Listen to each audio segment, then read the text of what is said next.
I never imagined that the person who would try to take everything from me would be the one I had spent 37 years raising. My name is Miriam. I am 69 years old. I grow tomatoes in the summer. I read 2 books a month. And until about 2 years ago, I had a house on Clover Ridge Lane in Asheville, North Carolina, that I had lived in for 26 years. A 3-bedroom craftsman with a covered porch and a Japanese maple in the front yard that turned the most extraordinary shade of red every October. My late husband planted that tree the year we moved in. He called it our anniversary tree. I am telling you this because you need to understand what that house meant to me before I tell you what my daughter tried to do with it. My daughter's name is Renee. She is 41 years old. She has her father's eyes and, as it turned out, a completely different heart than the one I thought I knew. For most of her adult life, Renee and I were close in the way that mothers and daughters can be close, when geography keeps just enough distance between them. She lived in Charlotte with her husband, a man named Derek who worked in commercial real estate and wore expensive watches and had always looked at my house the way some people look at things they feel they deserve. She called me every Sunday. She sent flowers on my birthday. She visited at Thanksgiving and we made pie together, and I thought we were fine. I thought we were more than fine. I was wrong. But I didn't know that yet. It started the autumn after I turned 68. I had a minor fall in the backyard. Nothing serious, a twisted ankle. I was back on my feet within a week. But Renee called that Sunday sounding different, tighter, more careful with her words. "Mom," she said, "Derek and I have been talking. We're worried about you being alone out there." I told her I wasn't alone. I had my neighbor Phyllis across the street. I had my book club on Thursdays. I had my doctor, my routines, my independence. I was 68, not 88. She said she understood that. She said she just wanted me to think about it. I thought about it and set it aside. But the calls changed after that. They got more frequent, and each one had a shape to it, a structure I only recognized later. She would ask how I was feeling. She would mention something about the house needing maintenance, some repair she had heard about, some neighbor she'd read about who had a bad fall. She was building something, brick by brick, and I was so busy being her mother that I didn't see the wall going up around me. By January, she and Derek drove up for a weekend visit. I made pot roast. Derek brought wine and spent most of Saturday afternoon walking through the rooms of my house with his hands in his pockets, pausing at the windows, looking at the ceiling, the floors. I asked him what he was looking at. He said he was just admiring the craftsmanship. That night I lay in bed and felt something I could not name, a low, cold feeling, like standing on ice and not being sure of its thickness. I told myself I was being paranoid. She was my daughter. The conversation happened on Sunday morning over coffee. Renee sat across from me at the kitchen table. My kitchen table, the one with the scratch on the left corner where she had dragged a science project across it in 1996, and she looked at me with that careful, practiced expression and said they had found a place. "A place," I said. "A senior living community," she said. "It's beautiful, Mom. It has a pool. There are activities, other people your age, medical staff on site. After your fall, I twisted my ankle," I said. "I was gardening." "Mom," she put her hand over mine, "we're not doing this to hurt you.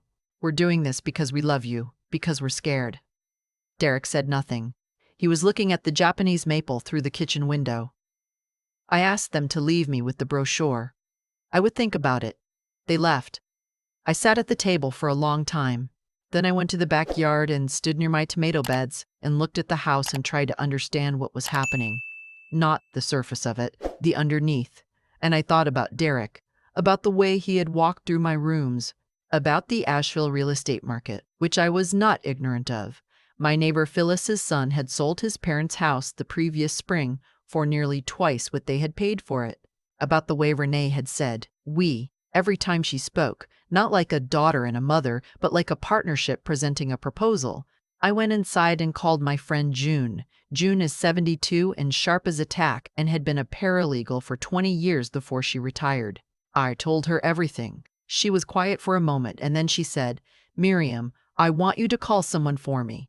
She gave me the name of an attorney, an elder law specialist. His name was Robert Castillo, and his office was on Lexington Avenue downtown. She had used him to help set up her own estate documents and said he was the kind of man who didn't speak unless he had something worth saying. I called him the next morning. I did not tell Renee. I want you to understand something about that choice, because some people might say, just talk to your daughter. Just be honest. Tell her how you feel. And perhaps with a different daughter in a different story, that would have been the right thing. But I had been listening to Renee on the phone for 4 months. I had watched her husband measure my rooms with his eyes. I had seen enough to know that transparency was not going to protect me. Information was power. And right now, all the information was flowing in one direction. So I went to see Robert Castillo on a Tuesday, and I told him everything, and he listened the way good lawyers listen, not reacting, just absorbing. And at the end, he leaned back and said, "Tell me about your estate documents. What do you currently have in place?" I had a will. That was it.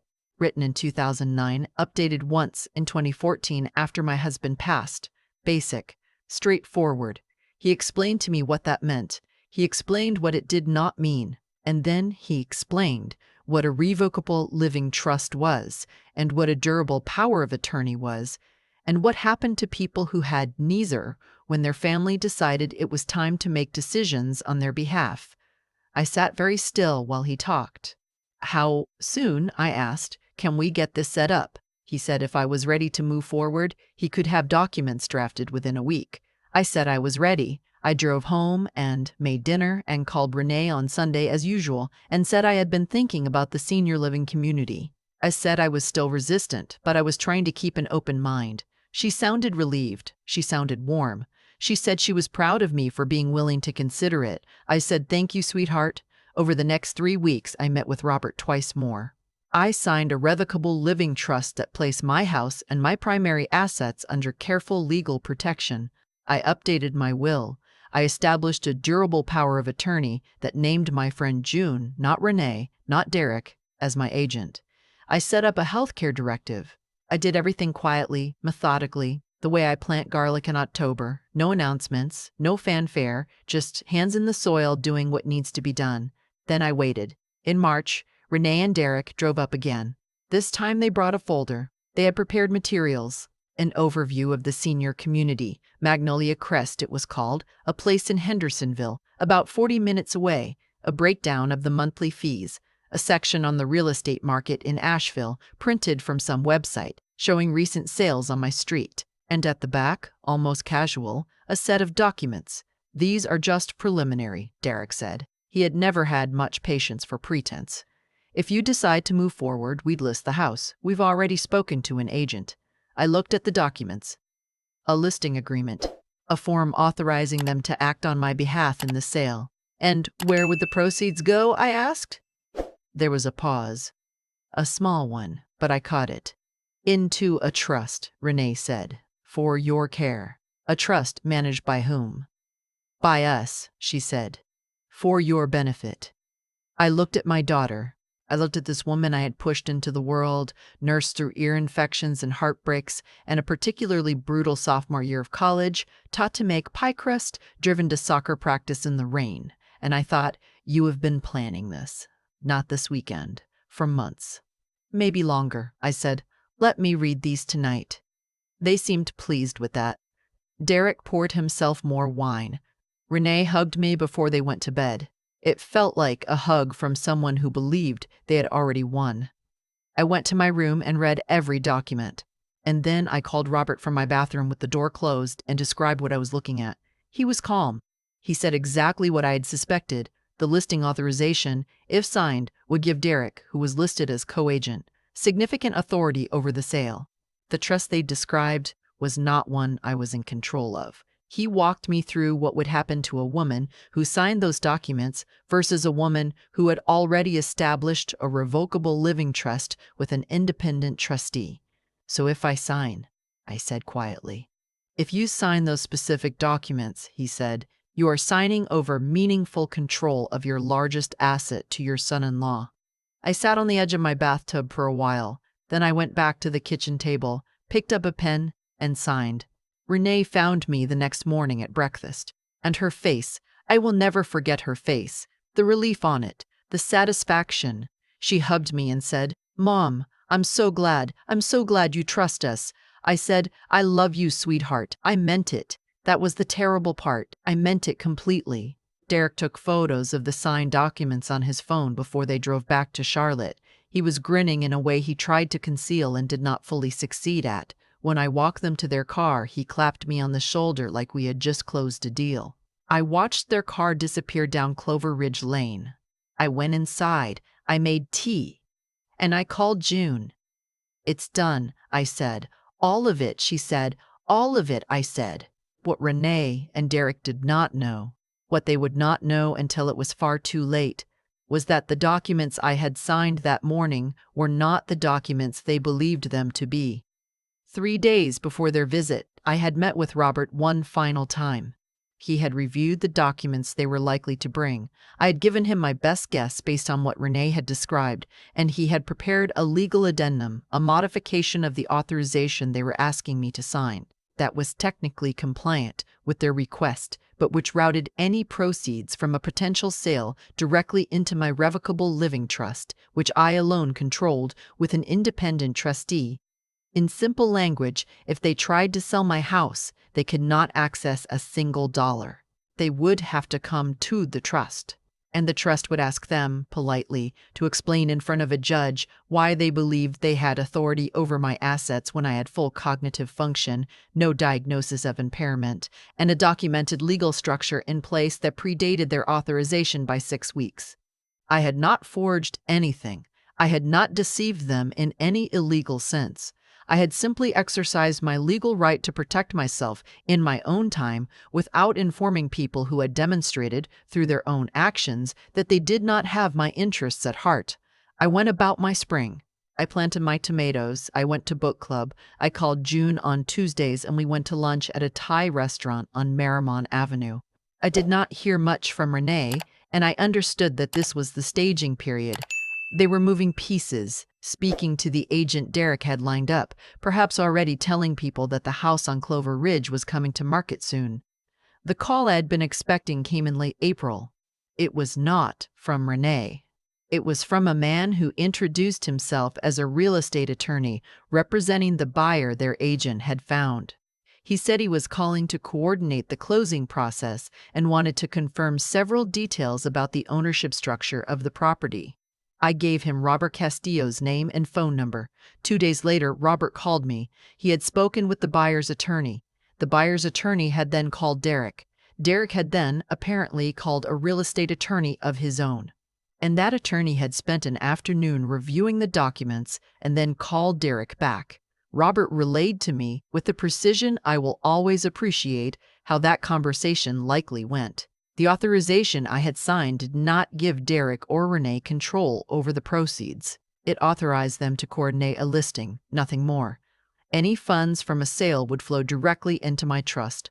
My trust was managed by an independent trustee, a firm Robert had recommended, and neither Renee nor Derek were named beneficiaries in any operational capacity. To contest this, they would need to demonstrate in court that I lacked capacity at the time I established the trust, which they could not do, because I did not. Derek called me that evening. He did not shout. He was too controlled for that, but there was something in his voice I had never heard before. A tightness, a barely contained fury.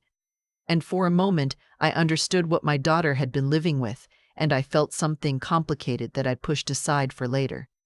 He said there had been a misunderstanding. He said the documents were not what he had expected. He said they needed to talk. I said I agreed there had been a misunderstanding, and I hoped we could clear it up, and I would have my attorney available for a call at his convenience. He hung up. Renee called 2 days later. She cried. She said she didn't understand. She said she had done all of this for me out of love, out of worry. She said she was hurt that I hadn't trusted her, and I listened. I let her finish. And then I said gently, the way you say something you have been saving up for a long time. Renee, I watched your husband walk through every room of my house the first time you brought this up. I watched him photograph the documents on his phone the morning I signed. I called an attorney in January. I have had professional guidance every step of the way. I am not impaired. I am not confused. And I am not going anywhere. Silence. I would very much like to have a relationship with my daughter, I said, but not one where I pretend I don't know what I know. She did not respond for a long time, and then, very quietly, she said, Mom. Just that, my name, the way she used to say it when she was little and frightened and needed me to come in and check under the bed. And I said, I'm still here. I'm not going anywhere, but things are going to be different. The listing was never filed. Derek's agent never received the go-ahead. The buyer their agent had found eventually moved on. My house is still on Clover Ridge Lane. The Japanese maple is putting out new growth this spring, lime green and delicate, reaching toward the light the way it always has. Phyllis came over last week and we sat on the porch and had lemonade, and she told me about her granddaughter's recital, and we talked for 2 hours about nothing consequential, and it was one of the best afternoons I have had in recent memory. Robert Castillo sent me a card when everything was resolved, handwritten, short. It said, "You asked all the right questions at the right time." That's rarer than you'd think. I have it on my refrigerator. Renee and I are talking again, slowly. I don't know yet what we will become, whether we can rebuild the kind of closeness we had before, or whether what she did has changed the geography of us permanently. I think about that sometimes when I'm in the garden. I think about the fact that she is my daughter and I love her, and those two things do not resolve the other thing, the thing she was willing to do. But I am still here, in my house, on my terms. I planted 6 new tomato plants last week, a variety called Mortgage Lifter, which I had always found too on the nose to buy before, but this year it seemed exactly right. They are sitting in the south-facing beds where they will get the most sun. I check on them every morning. They are doing well. So am I. If you are in your 60s, your 70s, and you have people in your life who have started asking questions that feel less like love and more like inventory, please talk to an elder law attorney, not because your family is necessarily planning what Renee and Derek were planning, but because the documents you have or don't have right now will determine, more than almost anything else, whether you get to make your own choices if things get complicated. I did not need to fight. I did not need to confront or accuse or make a scene. I needed information, a good attorney, and 6 weeks of quiet mornings at a desk getting the right paperwork in order. Quiet moves hit hardest. Someone wrote that in a comment once on a video I watched, and I copied it down on a Post-it note and stuck it to my desk. It is still there. The tree is red in October. The tomatoes come in August. The porch is mine, and I plan to be on it for a very long time. I've been sitting with this story for a while now, trying to figure out what it actually taught me. Not the legal part. Robert handled that. The part underneath. Here's what I keep coming back to. Renee didn't become a different person overnight. The greed, the willingness to look at her mother's home as an asset to be liquidated, that didn't appear out of nowhere. It grew in the dark, slowly over years, fed by small choices she made that I never saw. And Derek made it easier. That's how it usually works. Someone who already has a loose relationship with what's right meets someone who gives them permission to go further. The two of them together became something neither one probably would have been alone, and I made it possible for too long by not asking the uncomfortable questions, by assuming that love was sufficient protection. It isn't. Love is not a legal document. Love doesn't stop someone from photographing your paperwork on their phone when they think you're not watching. What saved me wasn't luck. It was the decision, made on a cold January morning, to treat my own situation with the same seriousness I would have given a business problem. To stop being soft about it because it was family. To call an attorney instead of having another patient conversation with my daughter about how her behavior made me feel. Feelings don't protect assets. Information does. Preparation does. The quiet, unglamorous work of getting the right paperwork in order before anyone forces your hand, that does.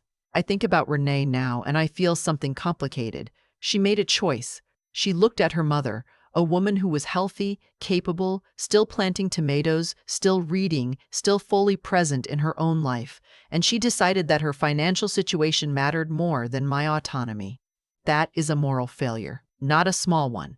And the consequence was not something I imposed on her. It was simply the natural result of her own plan running into the reality I had quietly built. She set something in motion, and it came back to her. That is not cruelty. That is just how choices work.